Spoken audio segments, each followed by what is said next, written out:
no, no. Love you. Pinakamasayang family game. Family Feud! Pepito, my friend! Bong-sumbong kay bonggang-bonggang bongbong. Injection, Your Honor.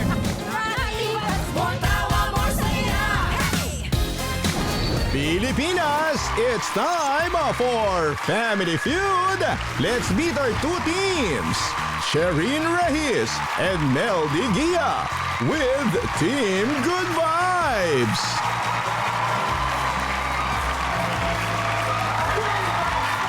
Newlyweds Marian Osabel and Patrick Santos with Team Santos. Please welcome our host, ang ating kapuso, Ding Dong Dantes.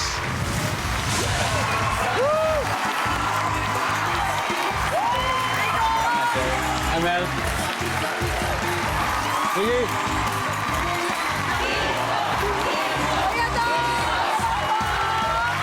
Hi, Sir Dong. Hello, Dior. Pat. Hello, hello.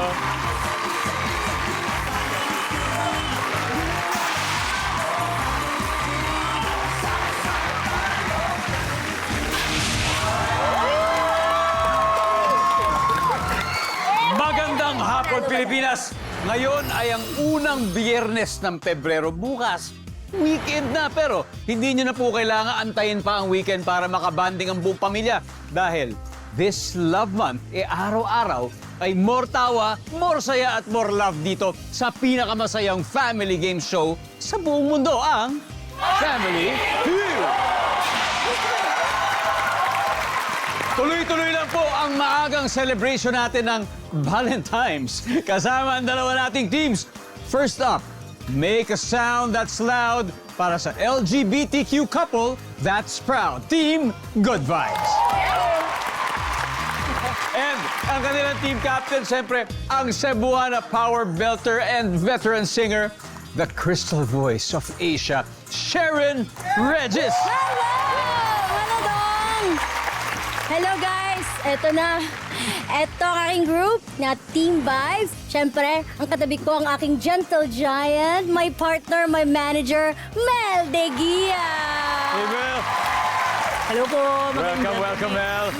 And of course, ang aking road manager and businesswoman and Marian Rivera ng San Juan City. There you go. Miss Jovi! Miss Jovi, welcome, Miss Jovi. Hi, Dong. Hello. Hi, Dong. And of course, ang ating pinaka-last gentle giant din to, ang kapatid ng aking gentle giant, ang aming little na hindi na little, ang aming bunsoy, Ricky! Wow. Sherin, alam po, busy ka kapag pag Pebrero, ito yung panahon talaga ng mga gigs, mga Valentine shows, di ba? Eh, at paano yung mga kapag-date? Paano celebration nyo ngayon? Masyado kayong busy. Yan talaga, may times na kahit magsishow kami, nagagaling kami, Yeah. Behind the scene naman. Kasama kayo sa shows, di ba? Lahat, Yes. di ba? Parang each work experience ay parang date experience na rin Correct. siguro para sa inyo. Araw-araw dapat Valentine's Day siguro, Mel. Yes. Araw-araw kasi parang Pero pag work lalabas. kasi kami, we're too professional when it comes to work. So Yeah. pag work is work, then right after na lang yung lambingan ba? Oo. Yeah, after na lang. Pero, ito, hindi work to. Kaya mag-alala. Kaya pwede to. Pwede dito. Correct. Most of all, just enjoy yourselves. Yes. Okay, and we'll have fun. Yes, Good luck, thank good luck you, sa inyo. thank you, thank Team you. Good Vibes, ang makakalaban nila. Pinangungunahan din po ng isang napakahusay na singer, ang Team Santos. Hello po! Hello, Kuya Dong! Hi, Marian. And their team captain is the Class Season 4 Grand Champion and one of the divas sa AOS Queendom, Marian Osabel Santos. Hello po! Ayan, Kuya Dong, kasama ko po ngayon ang aking mga best friends. Siyempre, unang-una dyan, top 1 best friend ko, ang aking pinaka-poging husband, Patrick Santos. And of course, ang soul singer ng Quezon City, ang aking BFF din, si Dior Brona. Sa Dior. At ito ang power diva ng Cebu. I'm still single and searching. Jessica Bilerubin! Jessica! Hello! Hello, guys! Long time, ha? Long time no see. Oo nga, kuya eh. Wala Sana. pa rin akong jowa. Last time, nung pumunta ko, wala pa din. Pebrero na, so baka... Ito na yun. Ito na yun. Ito na yun. Oo, ito Pero na hindi, yun. na-miss ka namin. Na-miss ka namin. Marian, double congratulations dahil malapit na dumating ang magiging blessing Yes ninyo po. sa Thank you. Pat, kailan ba? Kailan ba, Du? Sa June. Sa June! Ito na, malapit na. Congratulations sa inyo. Thank you po, Kuya Dong. At alam nyo, swerte parati mga buntis dito sa family. Totoo yan, kasi parati. Wala pang buntis na natatalo dito sa family. Talaga po. Oo. Ay, aasahan ko yan, Kuya Dong. Anyway, good luck sa inyo, Team Santos. Here we go. Let's do it. Game face na tayo kasi naghihintay na ang 200,000 pesos. So, Shireen, Marian, let's play Family Feud. Round one. Come on.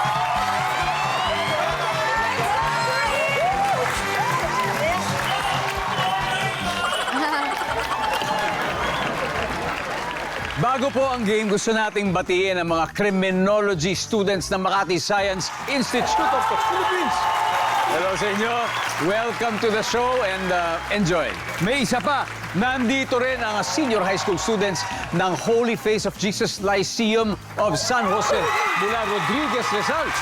Hello. At nandyan din ang kanilang teacher na si John Gregorio. Salamat po sa pagbisita. Eto na. Kamay sa mesa. Nag-survey kami ng 100 Pinoy. Top 6 answers are on the board. Nang lumuhod ang lalaki, akala ng babae magpo-propose na ito. Pero hindi pala. Ano kaya ang ginawa ng lalaki? Shireen. Nagtatali ng sintas. Nagtali ng sintas. Nandiyan ba yan? Top answer. Shireen, pass or play? Let's go play round one. Nang lumuhod ang lalaki, akala ng babae magpo-propose na, pero hindi pala. Ano kaya ang ginawa ng lalaki? Nadapa. Nadapa lang! Nadapa lang! Survey! Wala, Joby. Nang lumuhod ang lalaki, akala ng babae magpo-propose na ito. Ano pala yung ginagawa niya? Naglinis ng sapatos kasi madumi. Naglinis. Binibiton. Nandiyan ba naglinis ng sapatos? Team Santos, huddle na kayo. Maring Ricky, nalamakuha natin to.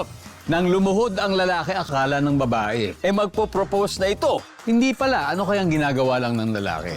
May pinulot lang na barya. May pinulot lang. Pinulot lang? Oo, ha? Survey. Yeah, medyo right. Shireen, ano pa kaya? Nung lumuhod yung lalaki, akala ng babae magpo-propose na, hindi pala.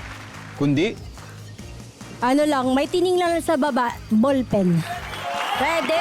parang may dinampot. May dinampot. Nandiyan na pala. Sorry, nandiyan na pala. Nandiyan na yun, nandiyan na yun. Oh my God. Pareho na yun. Team Santos, Jessica. Ano? Humihingi ng tawad. I'm sorry, my love. Nagkamali ako. Yun. Dior, nang lumuhod ang lalaki, kala niya magpo-propose, hindi pala. Anong ginawa ng lalaki? May naapakan. Mahina pa. Pwede. Paano? Sorry, paano yun? May naapakan sa sapatos tapos kailangan tanggalin. Okay. Parang siguro nakaapak ng chewing gum. Pat, ano kaya? Nagkamot ng paa. Nagkamot ng paa. Wala. Marian. Isang tamang sagot lang ang kailangan natin. Nang lumuhod ang lalaki, akala ng babae magpo-propose, pero hindi pala. Ano kaya ginawa ng lalaki? Nag-sorry, Kuya Dong. Nag-sorry siya. Humingi ng tawad. Wala. Let's find out. Survey says, Wala.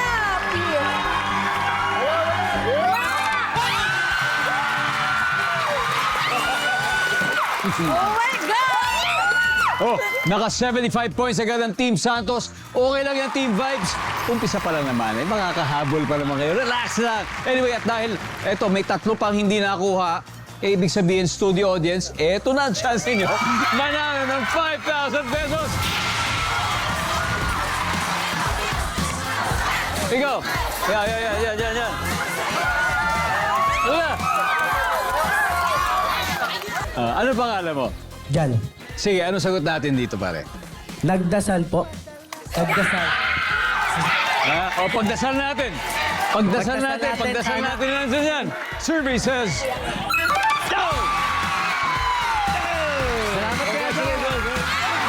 Congratulations,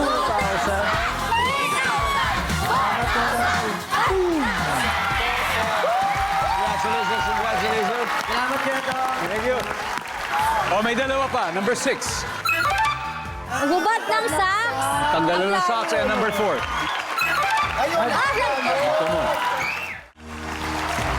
Welcome back to Family Feud, mga kapuso. And hello po sa mga bisita po natin balikbayan sa studio mula sa Diego Garcia and Chagos Archipelago sa Indian Ocean. Hello po sa inyo. We hope you're enjoying the game and welcome po to Family Feud. Thank you. Eto po, nagbabagang pagmamahalan at matinding labanan ang nagaganap dito sa studio ng Family Feud. Ang Team Santos led by Marian Osabel Santos pala nakakascore with 75 points. At ready nang bumawi ang Team Good Vibes led by Shireen Regis. And this time, ang kani-kanilang partner naman ang magtatapat. Ang content creator at manager na si Mel at ang pilotong si Pat. Let's play round 2. Let's go,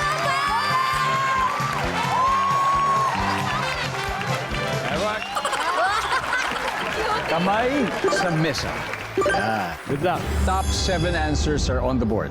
Ngayong Valentine's Day, ano ang pwedeng gawin ng mga taong single? Go. Pat. Manood ng movies. Manood ng movie. Ay, marami pong mga movies na palabas ngayon, lalong-lalo na mga Pinoy-made movies. Kaya iba talaga pag manood sa sinihan, di ba? Nandiyan ba ang manood ng pelikula? Uy! Bel, ano kaya to? Ngayong Valentine's Day, ano ang pwedeng gawin ng mga taong single? Pumarty. Umarty. Umarty, nandiyan ba yan? Yo! Pass or play, Mel? Play. Let's play. Let's go. Jovi, ngayong Valentine's Day, anong pwedeng gawin ng mga taong single? Pumunta sa beach or mag-out of town. Nandiyan ba ang beach? Masaya ka. Ricky, ngayong Valentine's Day, anong pwedeng gawin ng mga taong single? I-treat ang sarili. O iti-treat ang sarili. Shireen, again, ngayong Valentine's Day, anong pwedeng gawin ng mga taong single? Hindi ko pa na-try maging single eh. Wow. Pero siguro wala naman siyang kadate, magtrabaho. Magtrabaho. Nabagay. Work only. Work lang. Work lang. Magtrabaho. Oh my By God! Team Santos, Mel, back to you. Sa ngayong Valentine's Day, pwedeng gawin ng mga taong single? Stay lang sa bahay. Wala lang. Walang gagawin at all. Ganon. Wala. Stay sa bahay. Survey. Pwede. Pasok, Joey. Ngayong Valentine's Day, ano pwedeng gawin ng mga taong single? Kumain. Kumain. Nandiyan ba yan? Lalo na sa paborito mong restaurant. Yes, Diba? correct. Ngayong Valentine's Day, anong pwedeng gawin ng mga taong single, Ricky? Magmuni-muni. Uy. Magmuni-muni. Wala. Oh my God! Jessica, ngayong Valentine's, anong gagawin mo? Kuya, single kasi ako, di ba? So, instead of wala naman akong boyfriend, edi i-date ko na lang yung family ko. Family time. Oh, yan. At least di ako sad. Okay, let's go Family Feud. Let's go, Dior. Since matagal naman na rin ako single, makiki-third wheel sa mga best friend ko. O, diba? Unique yun, ha? Pat. Ako, Sir Dong, ginawa ko na to maraming beses. Uy! Ano tama na? Umiyak. Uy, naman. Pero hindi na ngayon. Hindi na Diba? Hindi na ngayon, Marian. Hindi na po. Ngayong Valentine's Day, anong pwedeng gawin ng mga taong single? Isang tamang sagot lang. Umiyak. Yan! O, sumunod kay Mister. Ang sabi po nila ay umiyak. Pero ang sabi ng survey ay...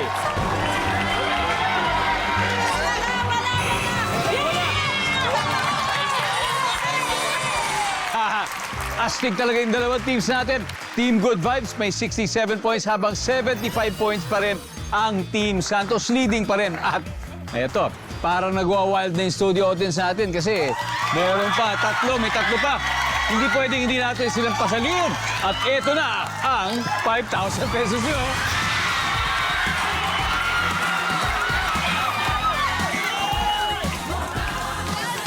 Hello. Anong pangalan mo? Reyna po. Reyna, BS Criminology. Anong year na kayo ngayon? First year pa lang First year pa lang. 3 years to go. O ito, ngayong Valentine's Day, ano kayang pwedeng gawin ng mga taong single? Magsisimba po. Nandiyan ba yan? Magsisimba? Okay. 5,000 pesos. Anong gagawin mo sa 5,000 pesos mo? Mag-enroll na po ako bukas. So gagawin ko po sa tuition ko. Pag-tuition mo, okay. Ito na pag-tuition. 1.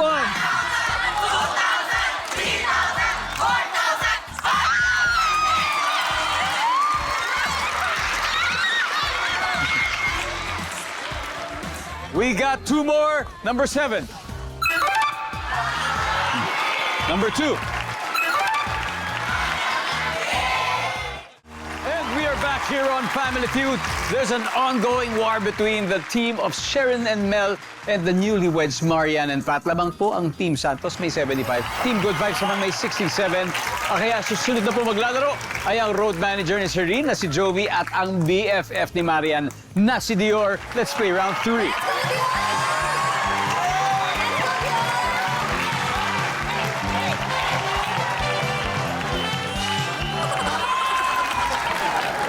Good luck! Kamay sa mesa. Top 5 answers are on the board. Bakit pinapatay ang ilaw sa loob? Ang bilis, di pa tapos. Ano kaya yon, Dior? Kasi matutulog.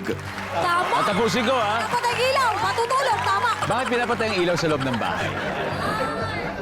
Matutulog. Galing mo manghula, ha? Instinct. Pero pwede pa to, Joey. Yung top answer hindi pa nakukuha. Ba't pinapatay kaya ang ilaw sa loob ng bahay? Nagtitipid ng kuryente, no? Lalo na ngayon, malapit na mag-summer. Yes. Kasi pagdating ng summer, itotodo na natin lahat yan. Nandyan ba ang magtitipid ng kuryente? Top answer. Joey, pass or play? Play! Let's go play this round. Ricky, bakit pinapatay ang ilaw sa loob ng bahay? Kasi aalis. Oo nga naman. Alis! Nandiyan ba yan? Shereen, ba't pinapatay ang ilaw sa loob ng bahay? Iwas disgrasya, iwas sunog. Kapag wala ka. Pag walang tao. Iwas sunog kasi baka mag-overheat, di ba? Oo. Iwas sunog. Mel, bakit pinapatay ang ilaw sa loob ng bahay? Utos ng nanay mo. Kasi inutos ni Mami. Survey na, dyan ba yan? Wala. Team Santos. Jovi, again. Bakit kaya pinapatay ang ilaw sa loob ng bahay? Hindi ginagamit, syempre, Dong. Sayang pa rin sa ilaw, kaya magtitipid pa rin. Hindi ginagamit. Survey?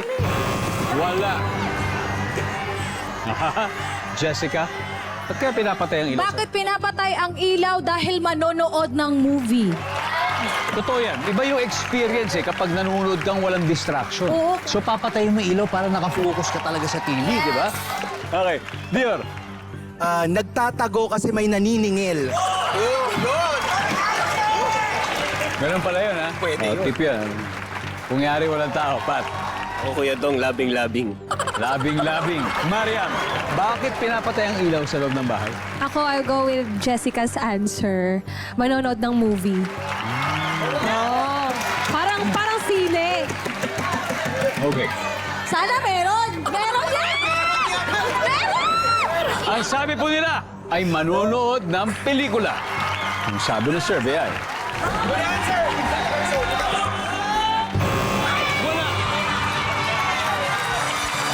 Tignan natin yung na-miss out na sagot. Number 5. What is number 5? Sa probinsya, ganun kasi nilalapitan ng gamo-gamo ang ilaw. Number 3. Kasi maliwanag na, may araw na. Anyway, let's update the scores. Looking good at Team Good Vibes. 249 points. Team Santos, 75 points. Triple points round is up next sa pagbabalik ng Family Feud. Welcome back to your favorite game show, ang Family Feud, na paborito rin po ng mga kababayan natin dyan sa Cabanatuan City. Hello, Liloan, Cebu. Maraming salamat po sa inyo. At Barangay Howard, San Joaquin, Iloilo. Naku, karangalan po namin ang pasayahin kayo araw-araw. Salamat. At ngayon, sa laban naman ngayong gabi, Team Good Vibes is leading with 249 habang may 75 pa rin ang Team Santos. Pero tandaan, no lead is safe dito sa Family Feud kaya tapusin na natin ang laban. Ricky and Jessica, let's play the final round.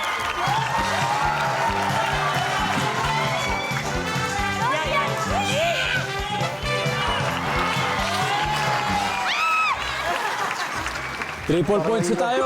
Good luck, guys. Top 4 ang hinahanap natin. Anong una mong naiisip kapag sinabing naglilihi? Go! Jessica. Buntis. Kagaya ni Marian! survey says, top answer. Jessica, ano, pass? Play. Play. Play. Let's go. Final round. Marian, ano unang una mo naisip kapag sinasabing naglilihi? May regla. Menstruation. Sabi ni Dio, ha? Hindi, may cravings yun, di ba? Oh, bakit hindi? Nagre-regla, menstruation. Teka lang. Pat. Naano ko sa tanong. Okay, eto. Alam ni Pat to. Una mong naisip kapag sinabing naglilihi, Pat? Mangga. Mangga. Ano pinaglilihan ni Pat? Anything maasim. Anything maasim. O ang sabi ni Pat, from experience, ay mangga. Survey says, pasok. Dior. Una mong naisip pag sinabi naglilihi, Dior? Nasusuka. Nasusuka. Yun! Isa na lang. Jessica, Kuya! sabi ko kanina, kapag may buntis kayo sa team, mukhang swerteng-swerte talaga. Sana. Ito, isa na lang. I know. Isa na lang ito. Kung Yes. makuha mo to, champion na kayo. Oo. Una mong naiisip kapag sinabing naglilihi. Nahihilo or masama yung pakiramdam.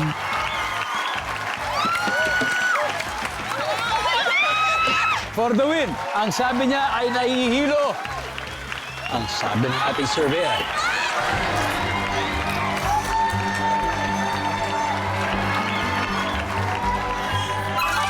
Boom!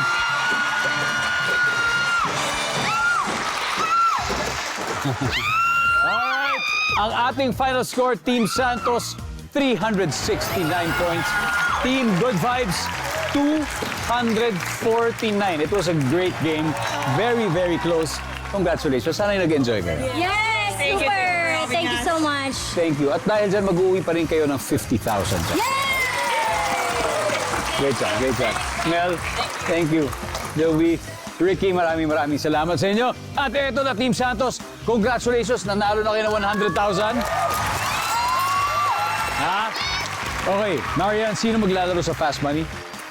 Ako po, at saka si Jessica. It's gonna be Marian and Jessica. Meanwhile, all right, we've saved the best for last dito sa Family Feud.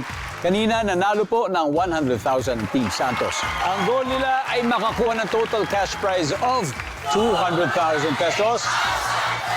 At panalo din ng 20,000 ang napiling charity. Ano ba napili ninyo, Marian? GMA Kapuso Foundation po, Kuya. There you go. Thank you, Marian. At eto, habang si Jessica ay nasa likod, it's time for Fast Money. Give me 20 seconds on the clock. Good luck. On a scale of 1 to 10, 10 being the highest, gaano ka naniniwala sa love at first sight? Go. 10. Ginagawa ni Mami para patawanin si Baby. Bulaga.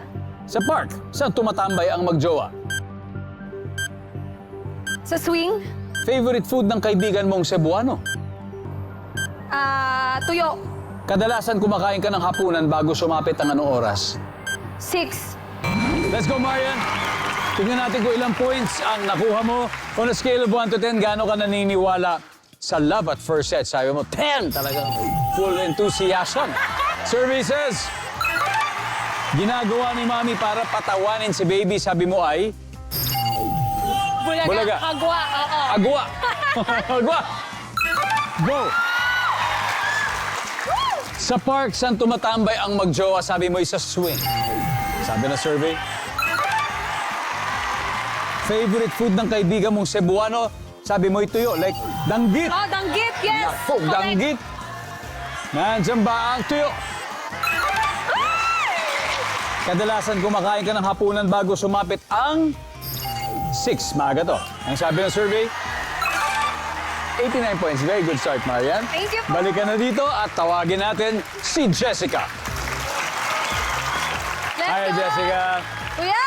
Wow. Uy, kinabahan na kuya. Ha? Kabakit. Kulbahan ko, kulbahan. Kulbahan, kinakabahan. Yes, Wag, yes, wag kang yes. kabahan. Okay. Huwag kang kulbahan. Kasi ang iyong teammate ay nakakuha ng 89 points. Oh! 111 to go. 111. Okay. Let's do it. At this point, makikita na ng viewers na sagot ni Marian. Give me 25 seconds on the clock, please. Okay. On a scale of 1 to 10, 10 being the highest, gaano ka naniniwala sa love at first sight? 5. Ginagawa ni Mami para patawanin si Baby. Kilitiin. Sa park, saan tumatambay ang magjowa? Sa bench. Favorite food ng kaibigan mong Cebuano? Oh. Cebuanong lechon. Kadalasan, kumakain ka ng hapunan or dinner bago sumapit ang anong oras? Before 8. Let's go, Jessica! Yes! Ha? On a scale of 1 to 10, gaano ka naniniwala sa love at first sight? Parang 5 lang yan, parang syempre. wala kang bilib, no? Ang sabi ng survey sa 5 ay, Pwede na? ang top answer dito ay 8. 8. Okay, okay. Ginagawa ni Mami para patawanin si Baby. Sabi, kinikiliti. Ang sabi ng survey. Nice one. Ang top answer ay binubulaga. Nakuha ni Marian. Binubulaga. Sa park, saan tumatambay ang magjowa? Sabi mo sa bench. Ang sabi ng survey sa bench ay... Nice. Ang top answer dito ay sa ilalim ng puno. Ilalim ng puno. Okay. Favorite food ng kaibigan mong Cebuano? Siyempre. Lechon! Si lechon. Uy, Ang lechon! sabi ng survey sa lechon ay... Top answer. 15 points to go. Kadalasan kumakain ng hapunan bago sumapit ng ano oras. Sabi mo, 8 p.m. Before 8 p.m. Usually, pag ito, Family Feud, 5:40, nagpe-prepare na yan, nagluluto na yan. After nun, siguro kakain. Siguro manunod ng news, tapos mala-mala mga before 8 p.m. yan, no? Yeah! Alright, ang sabi mo 8 p.m., ang sabi ng survey ay... Live!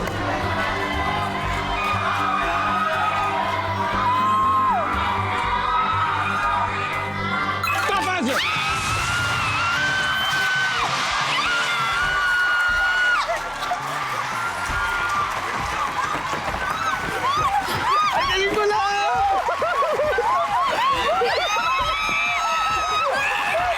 Congratulations, you have won a total of 200,000 pesos. Kaya Pilipinas, maraming salamat.